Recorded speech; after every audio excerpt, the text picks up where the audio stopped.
Welcome to my world, my war, the war I gotta survive every day. This is my war. You're all welcome. What's going on, my bro? You good? You good? Yeah. Come on. First of all, I got to thank you for doing this, because this is not just like, we're not talking about a regular topic. We're talking about a real life situation that's dear to both of our hearts. You know, I've got a section of my life.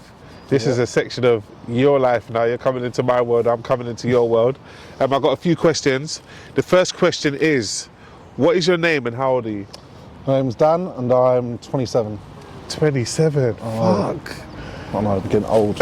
I'm 35. 30. How many times have you been sectioned and how long? Just once. That was for 30 days. 30 days. What was that experience like? Different. Throws you off a bit. You don't.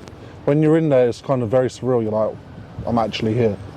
But I'm glad I went through it though. And did you come back to yourself halfway through or like straight away? How many days in? Like, because just speaking from experience, you know, the first time you come in, you don't really know what is going on. And then like a couple of days in, you kind of. How long did it take for you to get back to yourself? Probably nearly a week. Okay, that's fair. It took me probably the same, nearly a week. Yeah. The next question I wanted to ask you was, what was the scariest moments during your sectioning? Probably one, the reality of actually being there, and also I think why you're there, and because you've got so much time to yourself to think. Yeah. You think there's a lot of things you bury deep down that you've probably forgotten about from years ago. That you have to confront. Yeah, it's like all the trauma comes back up. And you're like, wow, completely forgot that happened, and it's like how much damage that actually did to you. And do you know what? You raised a good point. I don't think people realise how much time you actually have to think in there. I think people have this illusion that you go in there and like you're doing so much stuff that you don't have time to think. Yeah. There's really literally nothing to do. No, literally, it's either you're thinking or you're making the best of a bad situation with other people that are in there. Yeah. And then after a while, you do end up, it only takes you that 2 minutes, next thing you know, you're spaced out and you're thinking again. Yeah.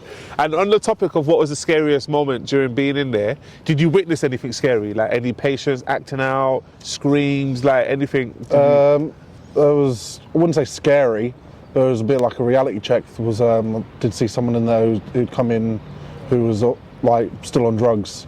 And they were just completely out of it. And when they woke up, they kind of just completely freaked out because I didn't even know they were there.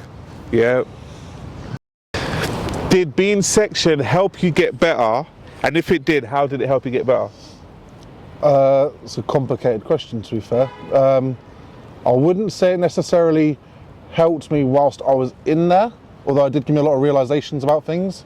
But it was more so, it put me on the right track for when I got out of it. Yeah. So when I got out, then I think I knew where to start going from there. I think at the time when you're in there, you feel very stagnant because there's nowhere to go. You just got to face your demons, basically. Yes, definitely. So it's almost hell in there. Yeah. But it's saving grace when you come out because now you're like, okay, I know what to do now. Beautiful. How did you overcome not being ashamed and being willing to speak about it? How did we get to this down here? Because a lot of people can't share this experience. I'll be honest, and this isn't just because of this, I mean in general, because I was obviously in contact with you on and off when I was in there. Yeah. I think when you was also you just started doing all of this. Yeah. So I think seeing you do this and being so open about it did genuinely really help me. Appreciate that. So I think knowing someone that's already been through it and then trying to get their message across, it helped me whilst I was in there because I'm like, okay, I'm not just like some nutcase. Like actually this happens to more people than you realise. Yeah. So, and I think also, if you keep quiet to yourself, you're just going to feel that guilt and shame that you're not really supposed to be feeling about something because all that happened was I got better. Yeah.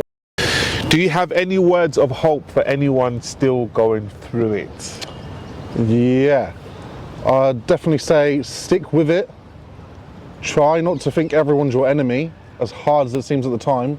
Because you probably feel quite angry at the fact you're probably in there. But once you come out on the other side, you're going to realise you needed that to happen. Yeah. Because it's going to put you on the right track, 100%. That's beautiful. You said some beautiful stuff, man. Honestly, thank you, Dan, man. Appreciate it.